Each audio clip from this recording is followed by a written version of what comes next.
You are not opting out of dating because you are scared of rejection. A lot of you are opting out because you finally realized something darker. You are being trained to pursue a moving target, and your brain is tired of paying for games it cannot win. Quick thing before we go deeper. We are building toward 1,000 subscribers, and if you subscribe, you genuinely help this channel reach the people who need this kind of analysis. And if this hits a nerve, hit the like button too, because that one signal tells the algorithm this is worth spreading. Alright. If you have felt this weird mix of wanting intimacy but also feeling an almost allergic reaction to the whole dating process, you are not broken. You are adapting. And the adaptation makes sense once you see the psychology underneath it. This is not a video about blaming women, or mocking men, or repeating the usual talking points about dating apps and modern society. Those are the surface. The real story is psychological. Incentives, nervous system learning, status economics, and a specific kind of burnout that looks like apathy from the outside but is actually a rational withdrawal from unpredictable reward. Here is what is actually happening. Many men are not saying, "I do not want love." They are saying, "I do not want a system where my effort is repeatedly decoupled from outcomes." And once that association breaks in your brain, you do not get motivation back by just trying harder. Motivation is a learning signal. It follows contingency. It follows fairness. It follows predictability. Let me show you the first mechanism, and it is not talked about enough: variable reward schedules. In behavioral psychology, the strongest habit-forming systems are variable ratio schedules. Slot machines are the obvious example. You pull the lever, sometimes you win, usually you do not, and the unpredictability keeps you pulling. Dating, especially app-based dating, quietly resembles that. You message, sometimes you get a reply, sometimes you get ignored, sometimes you get a match that never speaks, sometimes you get a date that goes nowhere. It is intermittent reinforcement. Now here is the twist. Intermittent reinforcement does not just create addiction, it also creates something else. Learned pessimism when the cost becomes too high and the wins stop feeling meaningful. Think about this for a second. The human brain tracks three things in any pursuit: the cost you paid, the probability of reward, and the reliability of the rules. If the rules feel stable, you can tolerate loss. If the rules feel random, you can tolerate it for a while because randomness still implies a possible jackpot. But once you accumulate enough losses, your brain stops interpreting it as "I have not won yet" and starts interpreting it as "this environment is not responsive to me." That is the gateway into learned helplessness. Learned helplessness is not just depression in a lab. It is a motivational shutdown after repeated experiences where action does not reliably produce result. Men describe it as, "I just do not care anymore." But psychologically, it is closer to, "My nervous system will not fund this behavior with energy." You can watch this happen in real life. A guy starts out normal. He puts effort in, he improves his photos, he writes better messages, he works on himself. The responses stay inconsistent. He starts asking, "What am I doing wrong?" And if there is no clear feedback, he cannot update his model. So he tries random tweaks. He becomes performative, he loses authenticity, and then the dates feel like job interviews with no rubric. And if you have lived that, you know the most exhausting part is not rejection. It is ambiguity. Rejection is clean. Ambiguity keeps you in a loop. But there is a second mechanism beneath that, and this is where it gets interesting: the collapse of shared evaluation criteria. In older dating environments, there were local norms. Your reputation travelled. People assessed you with information that was slow, contextual and social. How you treated people, how you worked, how you showed up over time. That created a stable currency for attraction. Call it social proof, but real, lived, the three-dimensional social proof. Modern dating shifts evaluation toward a faster currency, attention, not character, but salience, not consistency, but surface-level signal strength. You are not being judged only as a person. You are being judged as a profile, as a thumbnail, as a vibe. And the psychological impact of that is huge because it changes what trying means. When the currency is character, effort is mostly internal. Become competent, reliable, grounded. When the currency is attention, effort becomes external. Optimize signals, anticipate trends, perform emotional labor early, compete in a market where the rules change weekly. Notice the pattern here. Men are not just tired. They are tired in a specific way. They are tired of having to be a marketer for their own humanity. You know what that does? It creates self-objectification. And self-objectification is not only a female experience, it happens any time you internalize an observer's gaze and start monitoring yourself as a product. You begin to ask, how am I being perceived? Instead of what do I actually want? That split is anxiety. That split is dissociation. That split kills desire. And then people act confused that men choose peace. Now, before you think this is just about apps, here is the deeper layer: risk without protection. Dating has always involved risk, emotional risk, rejection risk, time risk. But modern men are facing a very specific combination: rising perceived risk with declining perceived procedural fairness. Procedural fairness is a big deal in psychology. People will accept bad outcomes if they believe the process was fair. They will reject even good outcomes if they believe the process is rigged. A lot of men do not feel the process is fair anymore, not because women are evil, because the system has weak feedback, inconsistent norms, and social punishment that can be asymmetric. For example, a man approaches respectfully and is treated like a threat. Another man does not approach and is treated like he is passive. A man tries to lead and is called controlling. He tries to be agreeable and is called weak. The same behavior gets different interpretations depending on the mood, the context, or what a woman has been through. And yes, women have real reasons for caution. But psychologically, from the male side, the environment becomes non-transparent. Non-transparent environments produce one predictable response: avoidance. Your brain is a Bayesian machine. It updates based on outcomes.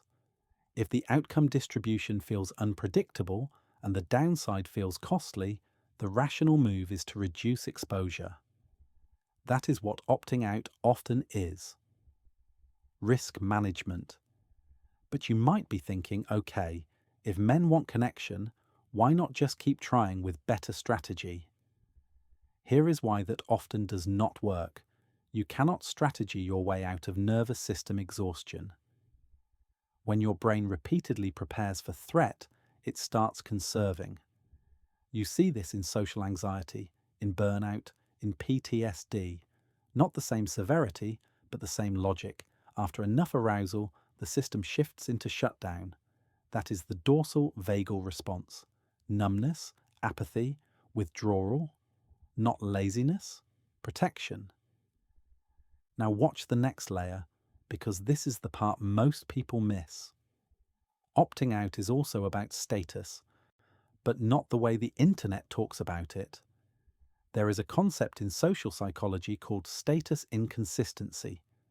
It happens when you have high status in one domain and low status in another, and the mismatch creates stress and identity confusion. A lot of men have become competent in modern life. They have skills, income, fitness, hobbies, emotional intelligence. They are not perfect, but they are functioning. And then they enter dating, and suddenly they are treated like they have to audition for basic respect. Or they are compared to an invisible field of options, or they are ghosted with no explanation. The psychological experience is not "I got rejected," it is "my value is not legible here."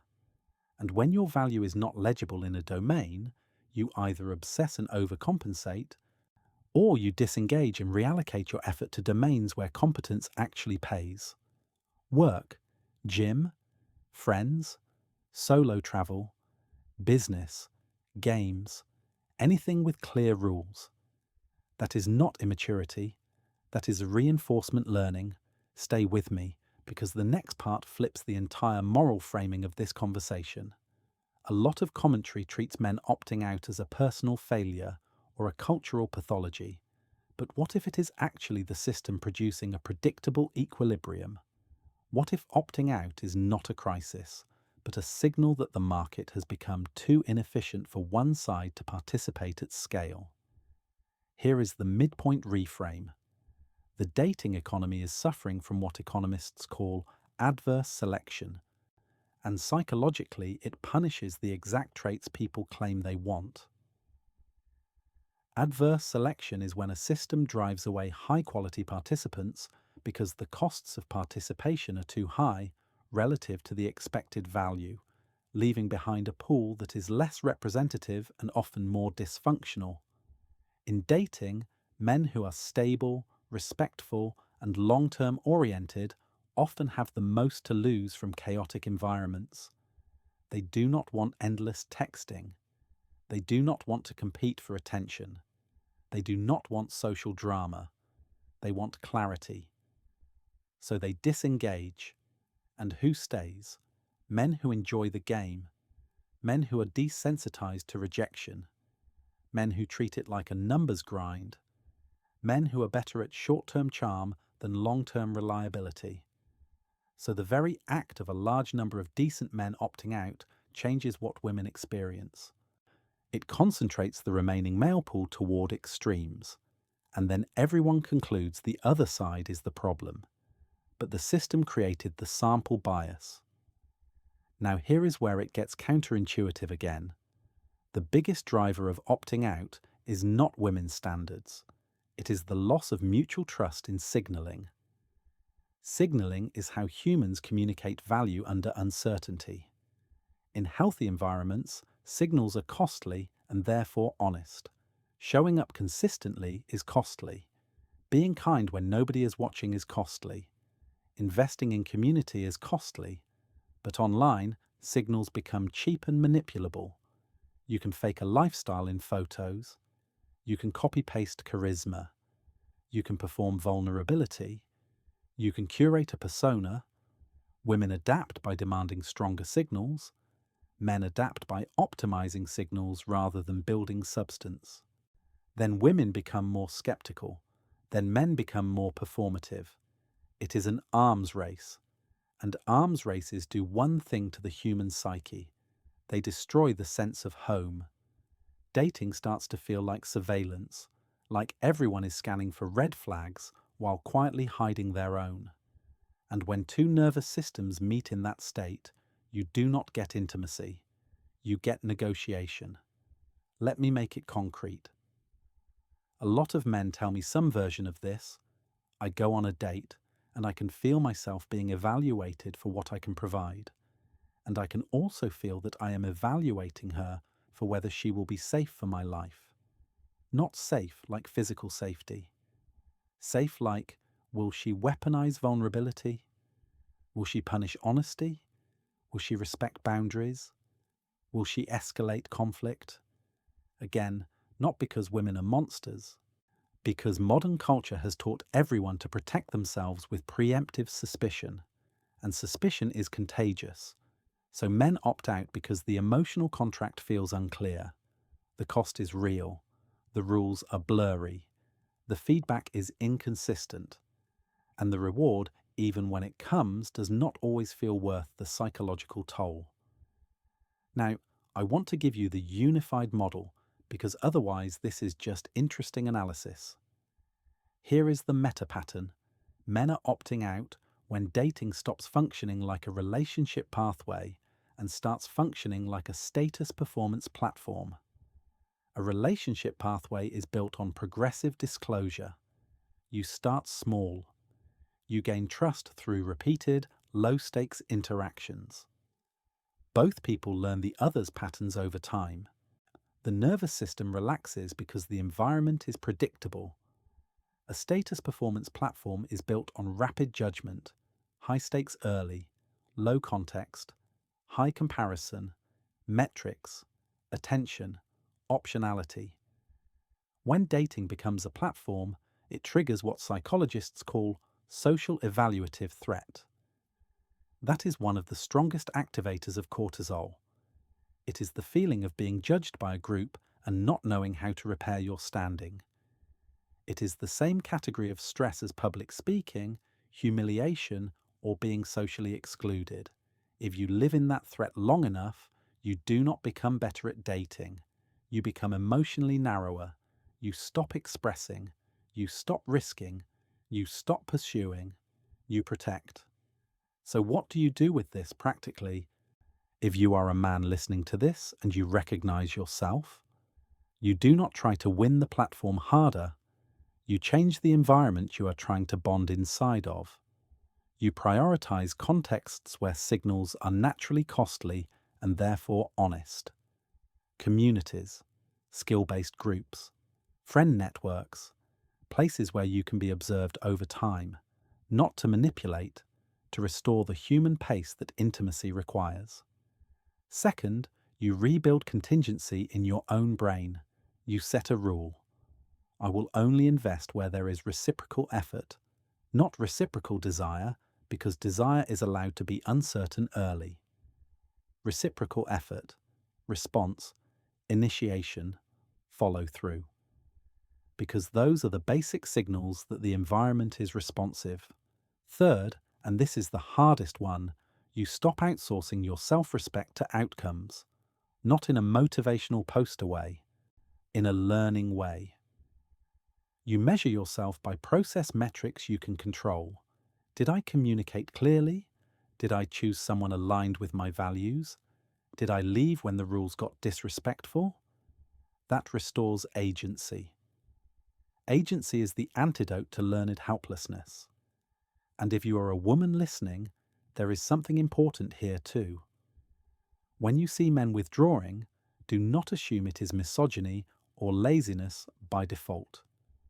Sometimes it is a nervous system that no longer believes the social contract is legible. And if both sides keep moralizing each other's defenses, nobody gets intimacy. They just get better armor. So here is the loop back to the opening.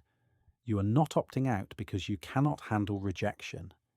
You are opting out because you can handle rejection, but you cannot justify prolonged participation in a system that trains your brain to associate effort with randomness and vulnerability with risk.